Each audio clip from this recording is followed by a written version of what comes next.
Hello and welcome. This is Faceless Opinion, exploring the unknown. Welcome you back to another Skyrim related video being released throughout the month of November. Quests. This game is chock full of them. Some are great, while others just plain suck, and is something I have gone into detail before for both sides. But today I want to tackle the topic again, but from a different angle. With the sheer number of quests available to do in a game this big, 10 to 1, there might be a handful that you might not know exist. Which leads me to the subject of this video, the top 10 unknown quests, where I go over the lesser known adventures that aren't tied to some sort of quest line and are just standalone missions. I will be evaluating them by what is the quest about, is it fun/interesting, and what are the rewards for completing them. With that out of the way, let's talk about some of Skyrim's most obscured quests. Number 10, Kyne's Sacred Trials. I would consider this one out of all the quests on this list to be the most unknown, mainly due to the fact it is located in the middle of nowhere, since the quest giver, Froki Whetted Blade, lives on a shack in a mountaintop. However, the premise of it is quite simple. Froki tells you about something called Kyne's Sacred Trial, which is an old Nord tradition where you showcase your abilities as a hunter. The trial consists of you killing 7 different guardians, which are basically ghost animals. The guardians that you must hunt are the wolf, skeever, mud crab, saber cat, mammoth, bear, and troll. After that, you will be awarded with Kyne's Token, an amulet that reduces damage taken from animals by 10% and increased damage with your bow by 5%.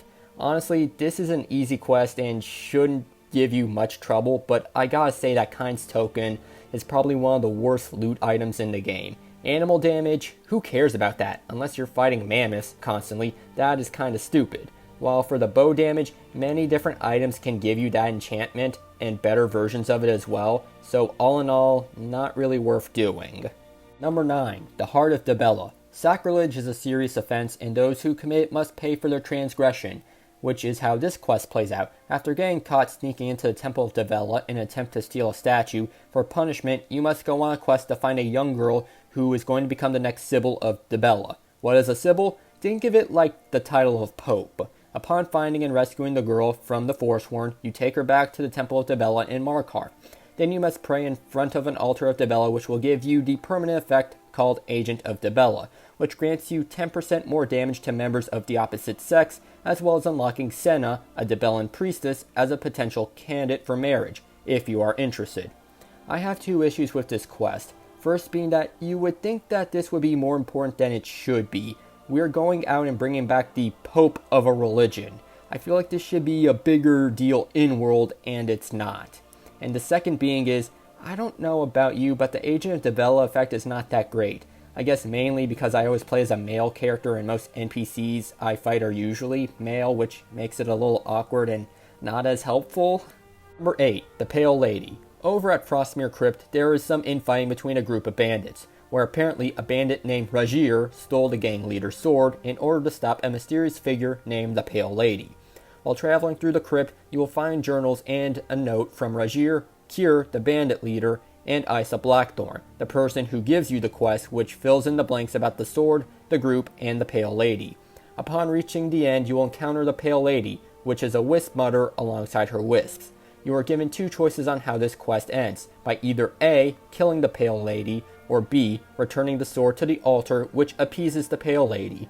Unfortunately, if you want to keep the sword, you will have to kill the Pale Lady, which I feel most people would choose because who doesn't want a free weapon?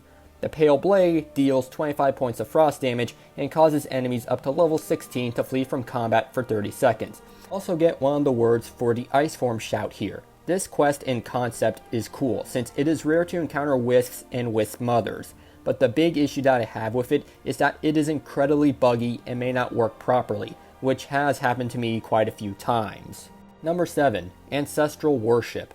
A necromancer named Valsvaran has taken over Hilgrim's tomb to practice his necromancy. Fearing for what he will do to his ancestors, a man named Guldir asks for your help in killing the necromancer. During the quest, Guldir will help you navigate through the crypt by telling you solutions to puzzles, the locations of traps so that you can avoid them, and fill in some detail as to why his family and Val's have beef, as well as make a funny comment if you get caught taking his family offerings, i.e. searching burial urns. After confronting and defeating Val, you will be gifted Hilgrim's chest key, which will give you random loot. as well as getting Guldir as a follower, assuming he survives the fight with Vals, which can be a bit tricky since Vals likes to make use of a teleportation spell in combat. It is an okay quest, but the rewards could have been better. Guldir as a follower, I would say, is mid-tier, but I feel like we should have gone something a bit more. Number 6. Evil in Waiting. Upon entering the ancient Nordic tomb of Valthoom, you encounter the spirit of a Nord warrior named Valdar, who requires your help in defeating the dragon priest Hevnorak to stop his reawakening. To do that, you must make your way through the crypt and collect 3 vessels that contain his blood while battling all of Hevnorak's minions. Upon collecting the vessels, you return to Valdar and begin Phase 2, waking up Hevnorak before he can get access to his full power and kill him. After beating him, Valdar will thank you for your help and he may now rest. But before fading away, he tells you to keep Hevnorak's iron mask as a reward, as well as getting one of the words for the Aura Whisper Shout. I do like this quest as I found the story behind it interesting, as I love all things relating to the Dragon Priest, even though I'm not a big fan of Hevnorak's mask, as the enchantment makes you immune to diseases and poisons, which I consider to be the second worst of the Dragon Priest mask, but the quest is solid nonetheless. Number 5. The Book of Love.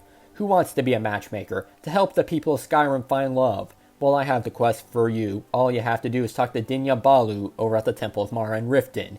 It will be there where you begin your quest to play Cupid to earn Mara's blessing, where you travel from place to place to help people with their romantic issues, such as dealing with young love, helping someone convey their feelings, to returning long-lost lovers. After doing each of these deeds, you will be rewarded with an Amulet of Mara and receive the Agent of Mara blessing, which grants the player a 15% resist magic effect permanently. Now, this quest may not be the most engaging since there isn't any really type of action and fighting in it, but I don't think that's a bad thing. It's nice to mix things up a bit. Besides, playing Cupid can be rewarding. Number 4. A Scroll for Anska. When entering Highgate's ruins, you will run into a woman named Anska, who is searching for a scroll that she believes links her bloodline to Ysgramor. However, it is in possession of the dragon priest Vulcan, which leads the two of you working together so that you can retrieve the scroll for her.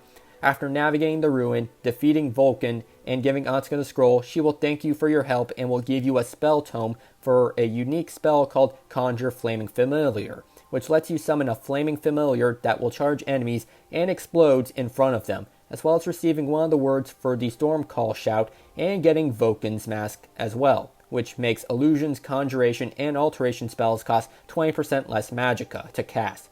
Honestly, I do like this quest. It's pretty good. I like Anska and find her interesting. It just sucks that we don't really get her as a follower, and we don't end up knowing what's on the scroll since it's encrypted and has no idea what it says, which is kind of disappointing. I would have liked to have known what the scroll said since we went through all these hoops for it. Oh well. Number 3. The Affairs of Hagravens.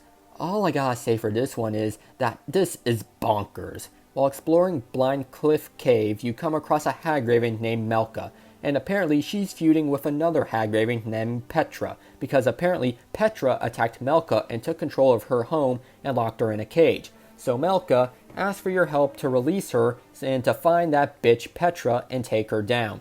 And trust me when I say Melka goes on a rampage as she goes about killing any and all Farsworn that gets in her way. After dealing with Petra, your new Hagraven friend will give you a staff, the Eye of Melka, which basically is just a staff of fireballs with a Forsworn design. As I said before, this quest is crazy, and I'm all for it. I mean, seriously, working alongside a Hagraven to kill another Hagraven because she's mad at her for taking her stuff, it is so bizarre, but it works. I kinda wish more Hagravens talked more because their dialogue is something to behold. Number 2. Repentance. Witches. We have all encountered our fair share while exploring, but have you met one who has had a change of heart? Well, you do now. When entering Darklight Tower, you encounter a witch named Ilya, who is rebelling from her coven and must now kill her mother before she can complete a ritual which will transform her into a Hagraven, which will lead the two of you to face off against spiders, witches, and Hagravens, before reaching the top of the tower to take out her mom, Sylvia. As a reward for helping Ilya, you will receive her mother's staff, named the Staff of Hag's Wrath, which will create a wall of fire if sprayed on the floor, causing 50 points of fire damage per second, as well as receiving Ilya as a follower. The thing that really makes me like this quest has to be Ilya. I really like her character, and her story is compelling and sad at the same time, as she has to kill her own mother to stop her from doing something evil, as well as herself not wanting to be a part of this anymore.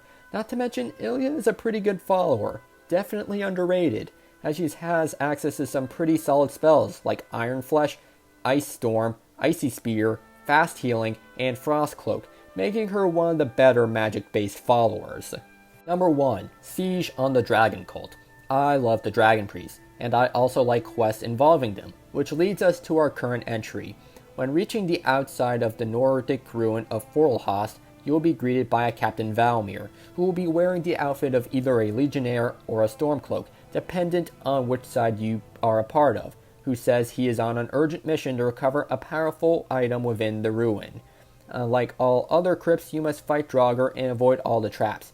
Then do battle against the Dragon Priest Ragot and recover his mask. When you return to Valmir, he will be conversing with and wearing the outfit of the opposite side of the war, resulting in you killing him. Completing this quest will grant you Ragot's mask, which will increase your stamina by 70 points, and receive one of the words for the Stormcall shout.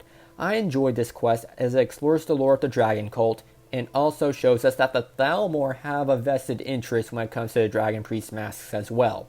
It is a shame that we don't get more of a follow-up to that, but hey, overall this quest is quite enjoyable for me. And not to mention, Ragot is what I consider to be one of the top 2 when it comes to the Dragon Priest mask, and is something that should be collected.